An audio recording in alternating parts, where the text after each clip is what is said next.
عارفين ناجدكم ليه وهكلمكم عن ايه؟ عارفين ناجدكم ليه وهكلمكم عن ايه؟ عن ناس في حياتنا كتير ليهم اعظم تأثير. لولا جهودهم ما كانتش الدنيا تسير. عن ناس في حياتنا كتير ليهم اعظم تأثير. لولا جهودهم ما كانتش الدنيا تسير.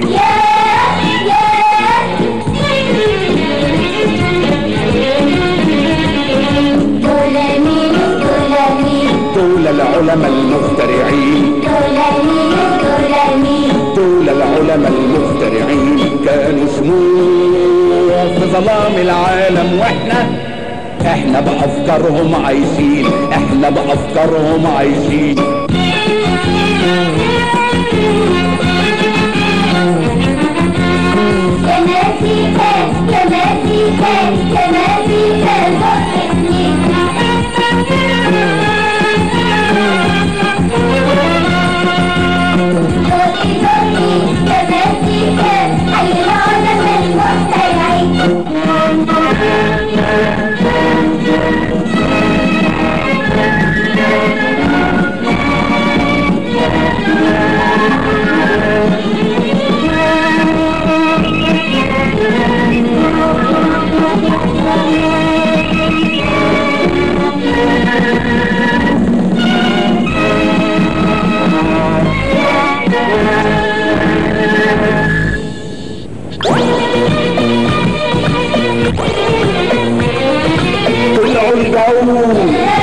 ونزلوا البحر وشقوا الصخر وسهروا باتوا مع الافكار. سهروا باتوا مع الافكار.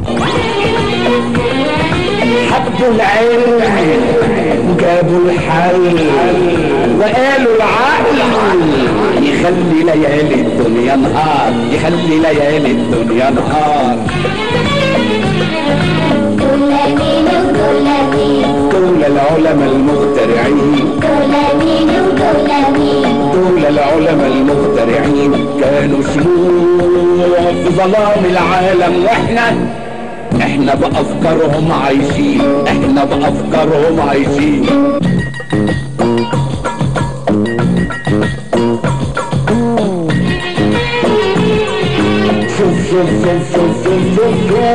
شوف العالم كم مليون يتفرجوا على التلفزيون. شوف العالم كم مليون يتفرجوا على التلفزيون. ولا يطيروا بالطيارة ولا يسيروا بالطيارة أو يتكلموا في التليفون. وأنا وإنتم رايحين جايين وأنا وإنتم رايحين جايين والعالم نايمين على أفكار المخترعين. المكانات أو الأدوات وبنستخدمها سنين. في واحد منكم كرم مرة على مركونة واحد شاي أبدا ما حصلش يا عمو. أو واحد مرة دفع عن إيديسون تذكرة الطرمات أبدا ما حصلش يا عمو. علشان كده قلنا الفوازير نديها لأهل التفكير اللي لولا جهودهم حال الدنيا ما كانش يسير. طب ايه الحل المطلوب؟ خلي الصورة بالمقلوب. يعني هقول لك اسم العالم وانت عليك تعرف عمل ايه. احنا عايزين نعرف عمل ايه. حاجة واحدة من مخترعاته. حاجة واحدة تكتبها في الحل يا بيه. تكتبها في الحل يا بيه. واللي يلاقي الحل يا عمو اللي يدور عقله ينور، واللي يفكر هو الاشطر، اللي يلاقي الحل هيبقى بينه وبين الحظ معاد، بينه وبين الحظ معاد، بينه وبين الحظ معاد.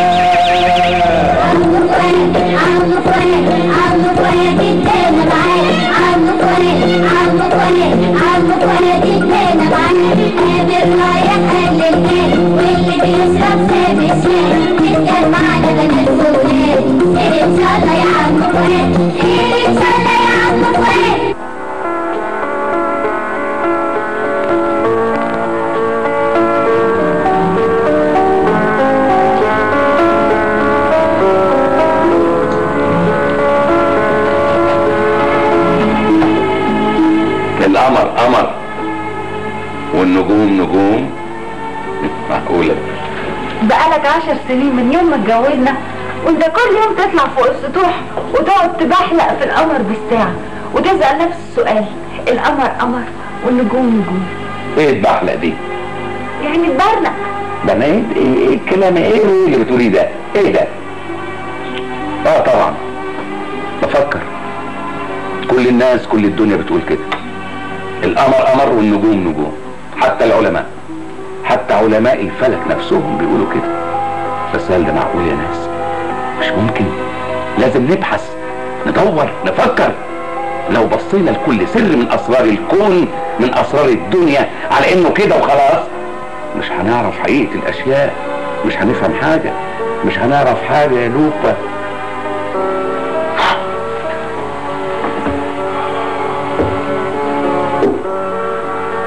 منتيني في ايه؟ تصور الجامعة شكلت لجنة من كبار العلماء برئاسة رئيس الجامعة لاختبارك. اختباري؟ اختباري يعني ايه؟ واضح انهم عاوزين يشككوا في العلم اللي عندك وفي طريقتك في التفكير. لا مش هيقدروا. العلماء كلهم متربصين بيك. ليه؟ بيحاربوك يا جليل وبيستنوا لك اي فرصة. انا عايز افهم بيحاربوني ليه؟ علشان دايما بتسخر منهم في كل مناسبة.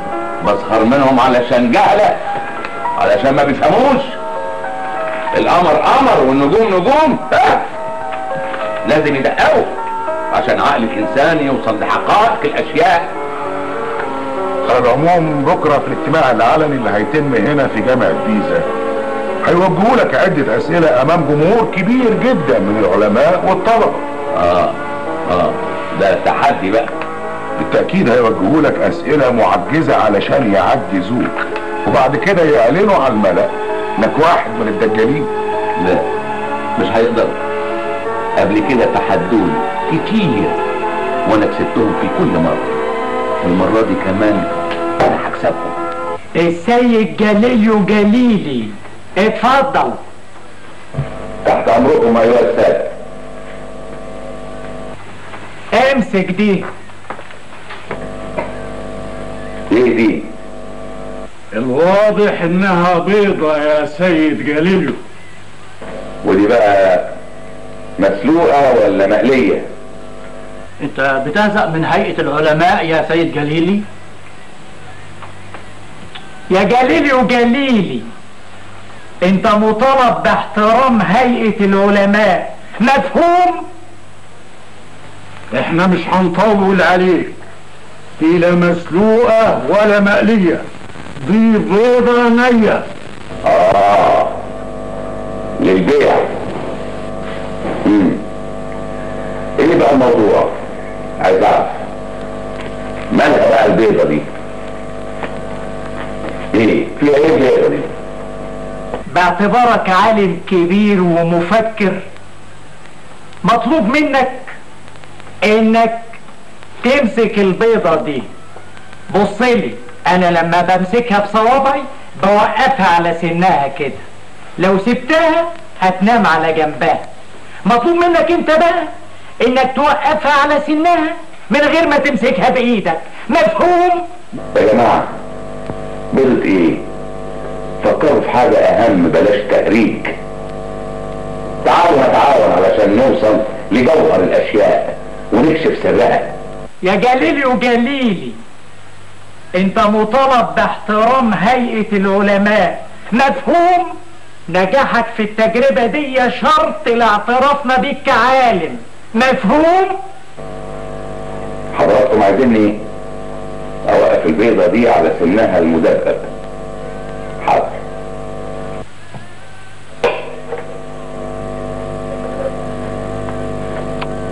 اهي وقفت على سنها المدبب. مش ده المهم يا حضرات، المهم نعرف السماء فيها ايه، النجوم تبقى ايه، القمر يبقى ايه.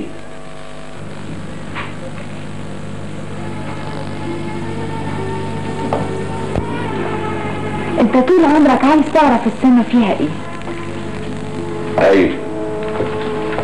وعايز تكتشف سر النجوم والقمر وتعرف حقيقتهم. تمام.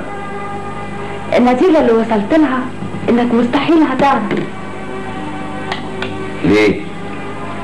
لان السما والنجوم والقمر بعاد جدا، وعشان تعرف حقيقتهم لازم تروح لهم، وهو ده الشيء المستحيل.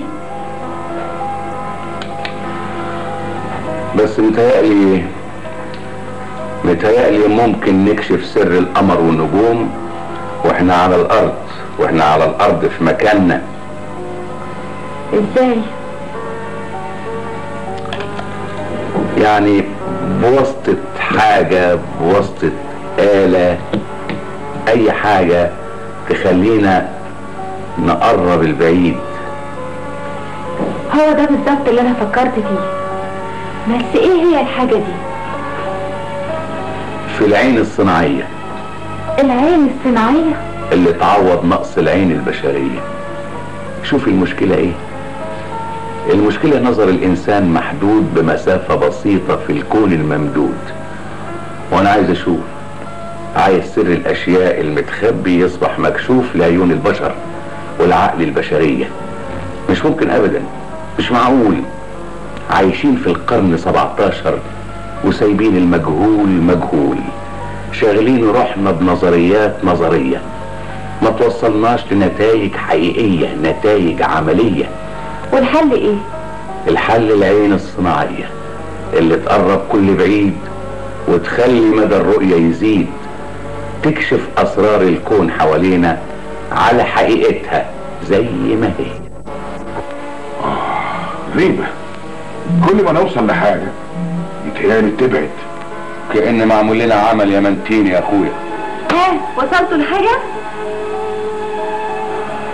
لا، بقالكوا 5 سنين بتشتغلوا وهي كلمة واحدة بسمعها، لا. لما تبقى ايوه هنقول لك ايوه.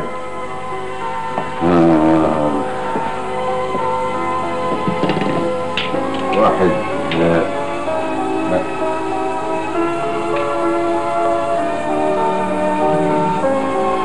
منتيني. ايوه. لفع. ايوه. حليتها. هي ايه دي اللي حلتها؟ حليت العقدة اللي كانت معقداني السنين دي كلها. حليتها. جليليو، الليلة دي هنشوف القمر. لا، الليلة دي هنكتشف القمر.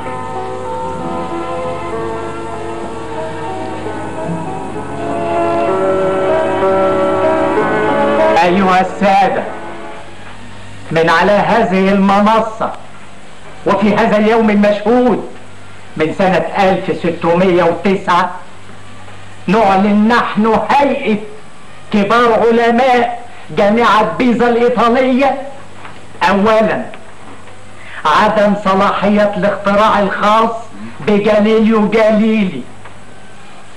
ثانيا عدم الاعتراف بآراء جاليليو جاليلي حيث قال بأن الأرض كروية وأنها تدور حول نفسها.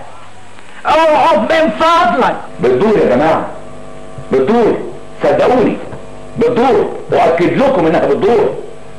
أنا شفتها بنفسي. اوعوا من فضلك. إنكم لا تعلمون انما بكره سوف تعلمون.